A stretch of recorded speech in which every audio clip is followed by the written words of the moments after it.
guys, it's another webinar here at Growth View. It's Bobby Shell and my man Samson Jagoras. And today we have an incredible guest that we're just so happy that we could have on. It's Katie Neuman, the Director of Strategy at Wehner Multifamily. She's an expert at property management, and we wanted to ask her some questions to, educate our LPs and let her share some value with the market. So, hey, Katie, thanks for being here. Hello, thank you for having me. Yes, absolutely. Well, cool. We'll dive right in. We got a series of probably like 10 to 12 questions we want to run through with you. And the first one I think that's really important we should dig into is the importance of having a local market property manager. Could you tell us about why that's important for investors? Absolutely. Having boots on the ground that can be your eyes and ears on your property, checking in, taking a look, doing inspections, and managing the day-to-day management is invaluable. They also are market specialists. They know their submarket. They know what's going on in the area. They know new business coming in and out. So we can really target the correct demographics in order to lease up any properties you may have. Yeah, and in my experience, they just ultimately own and manage more units than you do. I mean, you might have 200 or 300 or maybe even 1,000, but a company like Wehner, they could be sitting on 5,000 units, 10,000 units in a region or an area. So there's just no way that you as an operator, especially if you don't live there, can effectively understand what the property across town's doing and some of the success that they're having, as well as your local market PM can. So. Absolutely. I think that's truly important, having somebody here that can really understand the market and provide that knowledge back to a client. That's invaluable. Yeah, and then when it comes down to hiring too, you know what to hire for that local market too. I mean, in a way, you aren't. This is how I view it. You guys are like an HR and recruiting company in a way. You know what kind of talent needs to be there for the market, what the pay should look like. You need to pay these people. Yes, we keep our finger on the pulse. We do regular market surveys. We work with local recruiting companies. We recruit usually in different markets, and we can provide different ancillary services to staff a property, to operate a property. So there's a lot of things that a management company can provide as we're specialists. Yeah, beautiful. Awesome. And this kind of leads into something, every business owner learns as they scale, put people in place to do something when they're better than you are at it, right? Like allow them to take ownership of it, create these operational efficiencies. Katie, could you talk a little bit about the operational efficiencies that property managers can make at scale themselves by, having the power of that local network, but also from someone in Samson's perspective as a GP, why should a GP leverage a local property manager versus trying to wear all the hats and do it themselves? So we manage around 25,000 units between Oklahoma, Texas, and Arkansas. So when we combine our buying power over 25,000 units, we can get some amazing national discounts with different suppliers like HD Supply, or even as we roll into something like reputation management. There's different tools that we can bring to the table at a fraction of the cost that you'd be able to get it on a one-off. In addition, I think it's really important that we leverage our ancillary services. So we provide AP, accounting, human resources, recruiting, marketing, risk management, all rolled up into one. And that's not something that an individual owner can usually provide at scale. So that is something that we can bring to each market that we go into, and as well as our team members that we bring in and our senior leadership. So the way we are structured, we have actual property managers on any given property, but we'll have regional managers, regional directors, and so forth. So there's a lot of eyes and hands on any given property to ensure its success. Yeah, we always say who, not how. We're in the acquisition and asset management business. We are not in the property management business. We just work with people who have already figured it out so that we don't have to figure out how, because by the time I figure it out, it might be the deal's gone full cycle and it hasn't actually operated as well as it possibly could. So Absolutely. And the name of the game is being proactive. And if you don't have those services or tools behind you managing just an individual property, you're going to be losing out on revenue at the end of the day.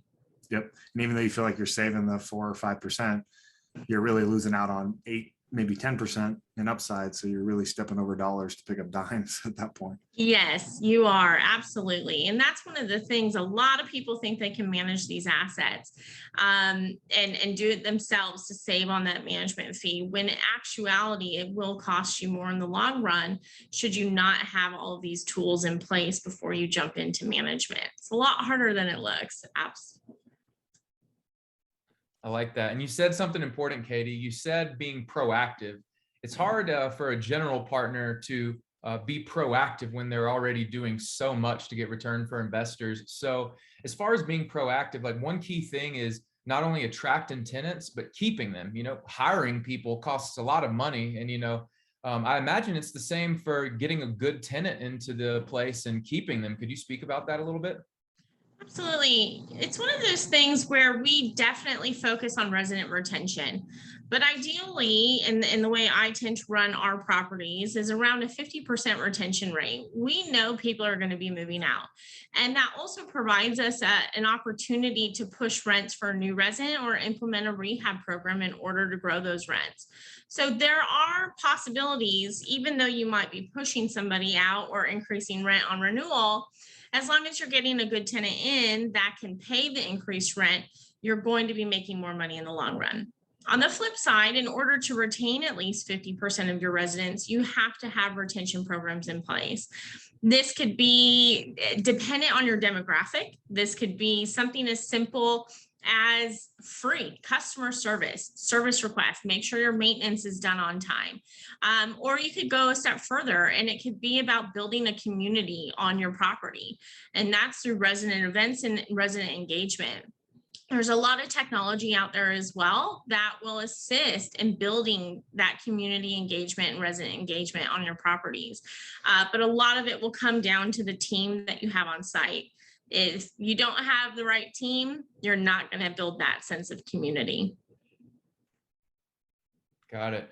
And you raise a good point. Like one of the key things I think for investors that's very popular right now is the value add component of real estate and improving these assets. Can you speak a little bit about how managing a value add property is different than managing, let's say, a brand new asset that's A class? So at the end of the day, we do the same things. We've got to lease the apartments. For a lease up property and new development, it's all about the leasing process and getting heads on beds. You're going to be offering concessions up front. You've got to plan out your expiration matrix.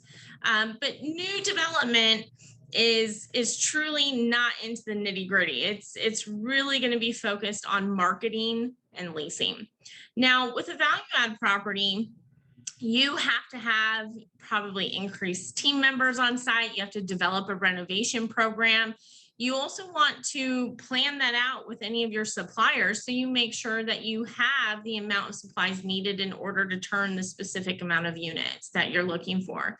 And then you have to track it. So there's a lot of back end work that will go along with it, of tracking a renovation program, whether that's on cost. You're also tracking the time it takes to rehab it and the time it takes for someone to move in. And you're really going to be focused on then filling those new renovated units at that higher rate. And during the rehab process, you could very well be working to turn over your rent roll. So changing the demographic of your property. Got it. I was going to say, what does a typical, let's call it, we'll say C grade, because I know you guys manage a lot in that sector, C grade renovation plan look like? How many units can you typically renovate in a year? You're as an acquisitions guy, right? We're buying cash flow, but we also want to be able to improve that cash flow and increase equity without disrupting the cash flow that we're buying. So it's a very fine balance, So, I mean, there's only so many units you can turn in a given day or a given year. So what does that look like?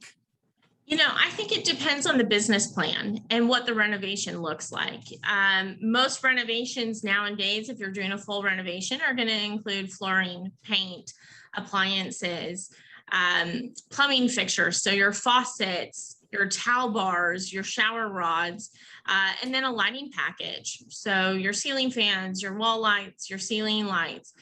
And that package in and of itself can range based on the specs that you choose for that renovation package. Some clients will also include cabinetry, whether that's all new cabinet boxes and cabinet fronts. It could do cabinet hardware, and then of course countertops. Are we switching from Formica to granite to quartz? What does your package entail? And that's totally client dependent. The largest probably successful renovation project that I ran where we could keep it above 90% was no more than 20 units a month. Now you can scale that and do more, but you also are going to be faced with the reality of forcing turnover. So you will need to budget for reduced occupancy during that time. So it really depends on what the goals are. Are you trying to turn over and renovate the entire property within 24 months? Or are you okay with just doing, maybe 2/3 of the property and leaving some meat on the bones for the next potential investor? So it really depends on the business plan itself and what you're looking to do. That's why it's so important to have a good relationship with your PM and know what their area of expertise is and can they support you in the actual value add strategy, because there's light to moderate value add, and then there's just full on gut and rehab, or you're buying something maybe that's in receivership. That's a whole different type of management that not every PM is necessarily qualified to do. So you got to make sure that those align with your goals as well. And as well with your suppliers. If your PM doesn't have a national relationship with some of the larger companies, it will be really hard to get those supplies, especially now during COVID and some of the delays that we've seen with the pandemic. If you don't have those national partnerships, you're unable to buy a refrigerator at this point in time. And so it's really important, like we can step in and have a fridge to you the same week. Not many people can say that, and you can't do that on your own unless you have that buying power. I'm glad you brought that up. That was one thing I wanted to ask about, was when it comes to like different grades of property and the impact of during COVID. So for instance, I was reading over the last year, I've seen, it actually costs less in certain instances in certain areas to build versus going through acquisition. And also it sounds like economies of scale by managing 25,000 apartments. You've probably got some pretty good relationships where you almost have first right of refusal towards certain items that your tenants actually benefit from. So could you speak a little bit about just some of the challenges or examples that you've gone through over the last year and a half? Yeah, so Wehner in particular has been really fortunate. We actually have our own supply line. So we own and operate something called building supply imports. So we are able to import most of the items that would be needed for a renovation package. So that in and of itself hasn't seen many delays because we have planned ahead. Now, our packages and what we manufacture don't include appliances. So with that and everything being shut down in China, as most of these appliances are manufactured over there, we are starting to see those delays along with the higher tariffs in order to import those appliances. So we've established national partnerships with HD Supply, Wilmar, which is now known as Home Depot Pro, and also direct relationships with something like a GE. So there is a delay on some of the appliances. It depends on how many you need. If you're buying in bulk for some type of renovation product or process or project, we are probably looking at 4 weeks out to buy in bulk in order to get the appliances there on site. We're also starting to see delays with simple things with basic maintenance of the properties like pool chemicals. And that was also affected by the big freeze that Texas had, and in paint shortages. because a bunch of the factories that manufactured the adhesive for certain types of paint went down and had lower production during COVID. So we're seeing delays across our supply line in most every, aspect of it. Now it's just trying to mitigate those delays and maybe adjusting how we're ordering. But at the end of the day, we're still getting our supplies that are needed. I hope all these self-managing operators are listening to this and realizing very quickly that they also need to build a business development arm of their self-management to go build all those relationships. Because that is not the business that I signed up for. So thank you to people like you. And it's one of those things that we didn't realize coming in or coming out of this pandemic or going back into. I don't know where we are at anymore with the pandemic. It ebbs and flows, but we definitely didn't go into this thinking we couldn't buy appliances, we couldn't find chlorine, we couldn't buy paint. And so it's been a big adjustment for the industry as a whole to switch gears and figure out how to operate going forward for best efficiency. And a lot of it just means we might need to plan ahead. And if you're getting a notice to vacate on a property, that you're walking it the minute you get your notice, so you're ordering the required parts and supplies that's needed prior to that resident moving out. So you're prepped and ready when that unit comes available to turn it and you're not facing a delay. Smart. I like it. Yeah, you guys obviously didn't vertically integrate, proactively expecting COVID to happen, but you did it to create operational efficiency. And I don't know how many property managers can say they've done that. So incredible work. That's awesome to hear. Yes, it's been an amazing lifeline, especially when certain supplies weren't available and we were able to manufacture our own. But that's not the case for everything. So, yeah.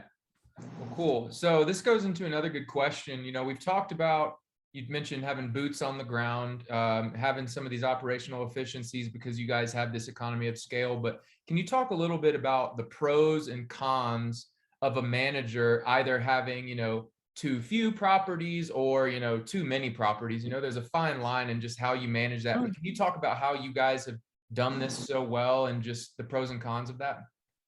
Yeah, we try to keep our portfolio size for regional managers around 10 properties. Now that is going to be dependent on unit counts as well. So if you have some smaller assets, that number could grow. And if you've got larger assets, that number could shrink, vice versa. So we want to make sure that our regionals are aligned with the clients and the properties for best performance. So we also take a look at submarkets to ensure our regionals aren't competing against themselves in the market. And normally we've got more than one regional manager in any single market that we're in. So it makes it very easy for us to focus on the portfolio at hand. And it also gives us some allowances here in Oklahoma, where we have 24 properties in Oklahoma City to control the market in certain instances if we have the control of the submarket. So what that means is if we want to shift rents and start pushing, all of our properties would start pushing in that particular submarket, which then turns into additional income. Whereas if you're shifting and pushing rents on your own, you could very well price yourself out of that submarket. That's super powerful. That in itself is worth 4% at least. Yeah. Wow. Well, Katie, this is a nuanced question, but what do you think about property managers who own properties themselves and who have actual, equity and skin in the game versus those who just manage it, maybe for like a flat cost? Like, do you have any insight or perspective on whether ownership makes a difference in how a property manager handles an asset? Well, it depends. When you're talking property managers, we equate that to a client because we're third-party managers. So our managers in and of themselves normally don't own a property. Our clients do. And our clients have the skin in the game, but we also want our managers that are on site to take ownership of any given property, treat it like it's their own asset, and make smart and sound decisions to improve that performance and overall NOI. For our clients that own and manage, and we have a couple, our founder is one of them, of Wehner Multifamily. He owns his own assets as well. So he is able to provide a unique look at those properties because he understands the business. But if you don't have that understanding of the business and this becomes personal, it can be very hard to effectively manage those properties at the end of the day. We treat each of our properties as its own individual business, and we want to empower our people to do the same. Yeah, I think that's the internal debate amongst asset managers, is just using a pure third-party manager who doesn't own, or using somebody who also owns. You know, the question always becomes, if stuff hits the fan, are they going to be more focused on their own properties than they are on your property? But at the size and scale of Wehner, you know, with 25,000 doors, and I think your founder owns most of his stuff like in the Texas market. Is that correct? Or is No, we are majority third party. So Okay. he owns, I think, less than 5% of our assets. So it's very nominal. So the reality for that is if you have an operator that is also owning quite a few properties in the same market, that can become challenging. But for a company like ours or other companies out there that have a very nominal stake, it's not. It's one of those things that we really focus on our market and our clients first and foremost, and we treat them as clients. So we don't really pay special attention just because it's our founder. It's the same as any given client, and they all get the same special attention. Yep, it's just the semantics, right? I mean, it's the internal debate. You know, you talk to every asset manager, and they're one's on one side of the table and one's on the other side of the table. But thank you for that color. That's super helpful. Well, great. You brought up taking ownership, Katie, and hiring people to be like regional and property managers who really, treat it like their own. Can you tell us just a little bit about how inspecting properties is, how it's done well? How often should you do it, and how important is that to just quality asset management? Yeah, so I think this is twofold. We focus on inspections both on the admin side, so our office team members and our maintenance team members. So picking apart maintenance first, we do have preventative maintenance plans in place. This includes daily, weekly, monthly, quarterly, and annual inspections, mainly for property condition. So we're looking at roof condition, exterior walk condition. So does it have stucco or siding? What is needed on those exteriors? We're doing, weekly light checks. So the maintenance plays a very large role in the overall inspections of the assets to ensure that we are not deferring any maintenance that needs to get done to maintain the value of the property. Now, on the flip side with the admin and the office team, they're going to be really focused on the annual unit inspections, and we're going to be getting into every single occupied apartment. Some clients prefer us to do those quarterly, and then we also do the pre-move out inspections as well. The office team will again do some exterior inspections, but mainly focus on appearance. So they're going to be looking for trash violations, patio violations, etc., to ensure the curb appeal of our asset is maintained so we can continue to stimulate that leasing velocity. Got it. All right. So maybe this is time for a fun story. You touched on, maintenance issues and deferred maintenance and taking care of it when it needs to be done and having a high standard. Can you tell us maybe about any nightmare stories or just mistakes you've just kind of heard of that need to be addressed the right way, so things are done in a timely manner to save from headaches, so you can keep guys like Samson and LPs who are investing with him smiling? Can you touch on that a little bit? Yeah, absolutely. I'll give an example. This was several years ago. I took over a 504 unit property in DFW, and it came from a smaller owner managed company. And it was one of those eye openers for the team that was there when we took over. We walked in, and I tell this story all the time. the walkway just up to the office, all the tiles are cracked. So that's your first look at any time any prospect is coming in, they're seeing broken tiles that we're now covering up with mats and you're wobbling away. So you're not only seeing it, but you're feeling it. So there's that touch factor. And we took over, we kept the team in place who thinks the property's in great condition. They've been there so long, they had blinders on. They're not seeing some of this deferred maintenance that they let go. Tiles, exterior conditions. They didn't find the need to really repair HVACs. And we know in Texas, you need an HVAC. So by the time my client comes in and acquires this asset, the deferred maintenance bill was almost $13 million. And this is something that could have been avoided with proper management and inspections throughout the years.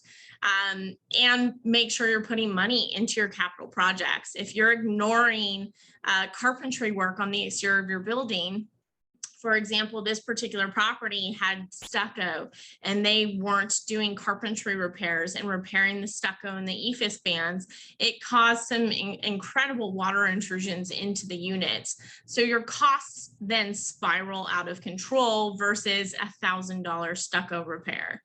So it's really important to pay attention to those conditions. And for that fact and matter, I tend to not keep my managers or my on-site teams at a property longer than a few years. So we have fresh eyes on the deal. Because the longer you're there, the more you're just walking past what's there, and you're not seeing some of the damage that a fresh pair of eyes will see when they come into the property. So this particular property ended up being around 13 million in capital that was needed, that was unexpected. It included roof replacements, full reskin of the building because the stucco had deteriorated and there's so many water intrusions that couldn't be rectified anymore. It also had some erosion because we weren't maintaining the landscaping. So if a plant dies, they weren't going ahead and replanting. So then over time, you've got bare areas that then erode and water will go into your foundations and start foundation movement as well. So the exterior conditions of the assets are very important, and the deferred maintenance is now a big hot button. We want to make sure we're tackling items as they come up and not putting them off to where the cost will balloon. At this particular property as well, we also had to replace quite a few HVAC units. Like I said, they weren't replacing them or fixing them. They were putting in window ACs, which also causes a liability. So that's probably the most extreme example. But the reality is if you're not maintaining your asset year over year and you're not putting in money into your capital budget to do so, then you're going to see that deterioration and the bill is going to be much larger down the road. Follow-up question to that. Was that a property that came up in receivership? I don't know how you unexpected $13 million. That sounds like bad acquisition, but. It was. That's a great question. No, this should have been caught on due diligence, but with stucco, unless you're doing an infrared imaging onto the building, you're not seeing the amount of water damage. So or you own a house like mine where in the early 90s, they put EFIS stucco, which you get one little crack and it can literally erode an entire building. So I'm about to spend $8,500 to fix my stucco so I don't have to spend $100,000 for my 4,600 square foot house. That's the magnitude of the cost associated with that. And just $8,500 versus $100,000 sounds a little bit better to me. So yes, absolutely. And that's kind of where what we were facing, right? Because infrared testing wasn't done on the due diligence, which I will now recommend to all of my clients. If you buy a stucco building, do an infrared test, spend the $5,000 to $6,000. It is well worth it. Even though stucco has a 30-year life, it never lasts 30 years. And the waterproofing can be challenging. But on the due diligence for this asset, this particular client, yes, it wishes they did an infrared test so they would have caught this on the due diligence. But in this particular case, that the previous management company had done an exterior paint job, which hid some of this damage up front. So it's really important to also get a look behind the structure of those buildings. Gotta say, that's a great example. Jaw dropping. And You asked for it. again, that is the advantage of using a third-party manager. You're just Yes. never going to get that experience. They're going to support you in the due diligence. They're going to help you build a CapEx budget, an OpEx budget, and run DD on the property on takeover. So yeah, you may have lost $100,000, a couple $100,000, but you save 13 million bucks by just running good DD. Yes, and to clarify, we did not do the DD on the property. So Of course, I could already tell. This is actually another great example that the client actually purchased this, like I said, from a smaller kind of owner managed company, and they thought they could manage the asset themselves. So this particular client ran the due diligence process and the acquisition process. They attempted the management for about 6 months before they brought us in and said, I'm waving the flag. We're going to need some professional help here. So then by the time we come in, all of these issues are even more apparent. So it pays off in spades if you do a proper due diligence, you bring in the proper assessments, and you bring in the building inspectors. And sometimes you even need, on top of an infrared, but a building envelope specialist, to ensure you don't have any structural issues on those buildings. So highly recommended. Right on. And I had one out of curiosity here, like for property managers, are there certain types of property managers that are more advantageous to use for certain types of properties, or is there anything worth mentioning as far as being a specialty property manager of certain types of properties or certain types of renovations? Anything along those lines that's worth mentioning? So I've worked in the industry in numerous companies. I've worked for some of the bigger companies like Lincoln and Greystar, and then some of the smaller regional companies like Wehner, or now a defunct company out of the Northwest, but HSC. And the smaller operators tend to focus best on maybe a C and D class asset, some B. The larger operators are what really dominate the market in that A and B class asset. But the larger players also do a wide range. So they're pretty well versed and well-rounded and can take on any different asset class. It just depends on what you're looking for in a management company. The company now, Wehner, we really specialize in that C class asset. That's where we hang our hat. That's where we can do the most bang for the buck. And we can bring our renovation program to those assets. Most of them need renovations. We anticipate renovating a property anywhere from like 5 to 10 years, depending on the renovation package chosen. So it is a continuous cycle that these properties throughout the course of their life cycle need to be touched and upgraded. I think it's important to choose the right management company for the market, more so asset class. There's certain markets where different management companies really succeed and they don't succeed in others. And so that would be my biggest piece of advice, is to know and get to know and reach out to the local operators that really dominate whatever submarket you're looking at. That's great to know. Very informative. All right.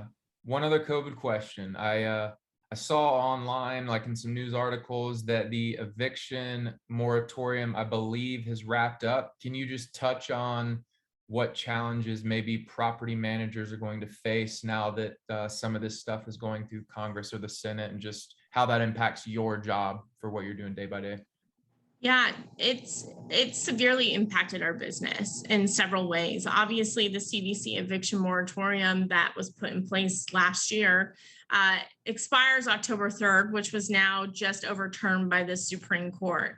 But that also goes hand in hand with the CARES Act. And so you have to factor both of those in.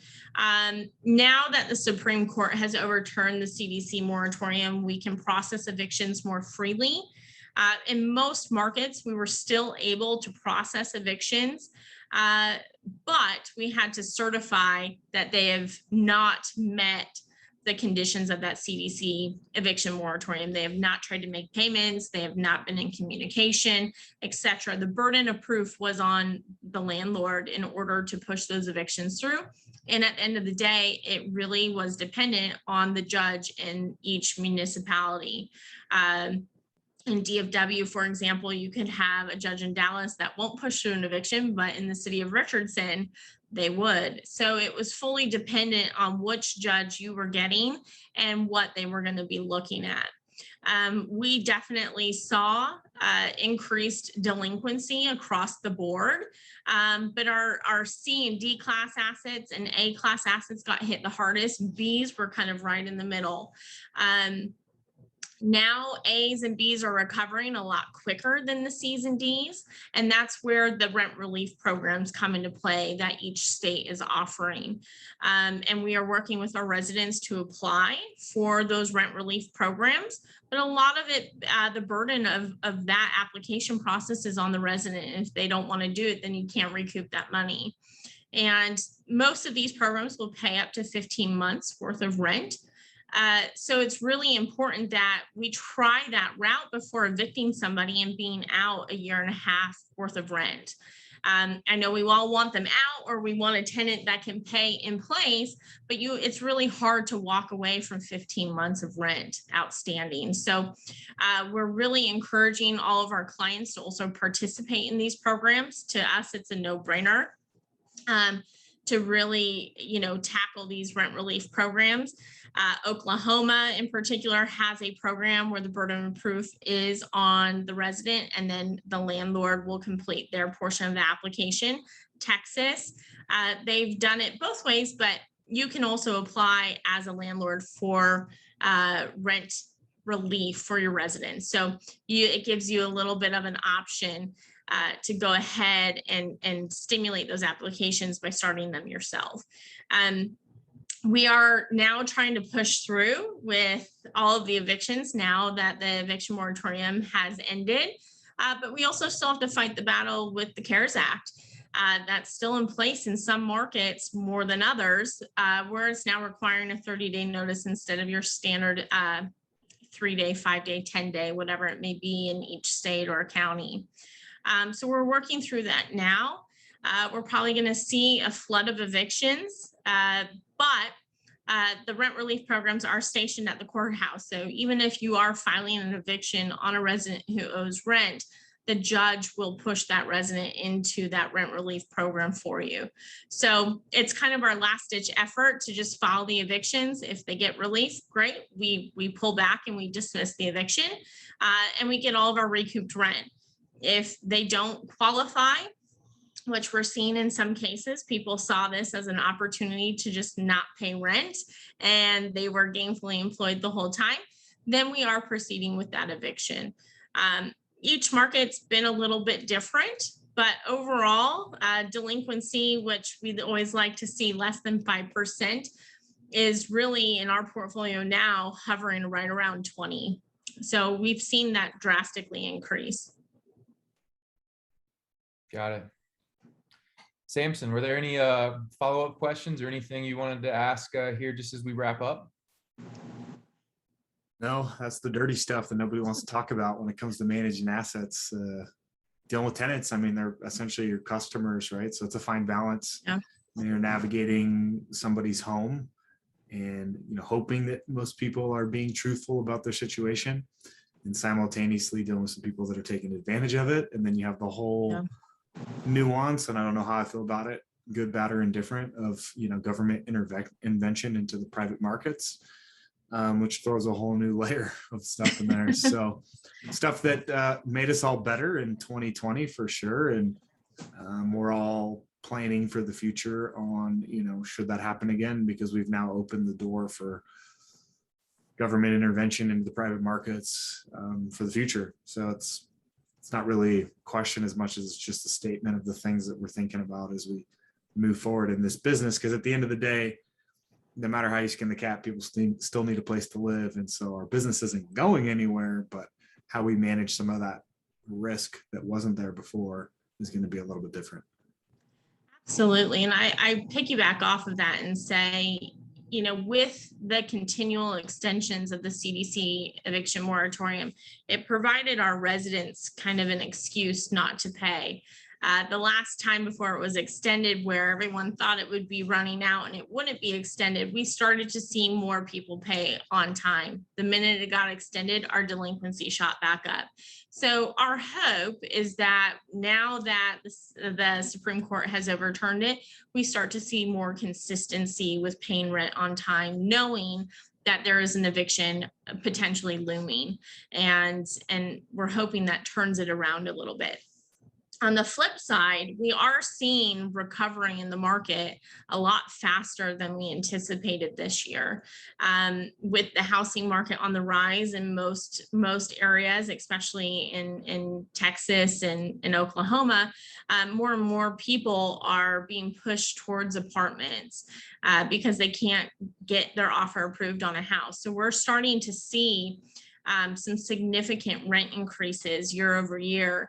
And we started to see those back in April and May in this particular market. DFW, we were seeing increases up to 10% on A and B, and really around 5 to 7 on that C and D.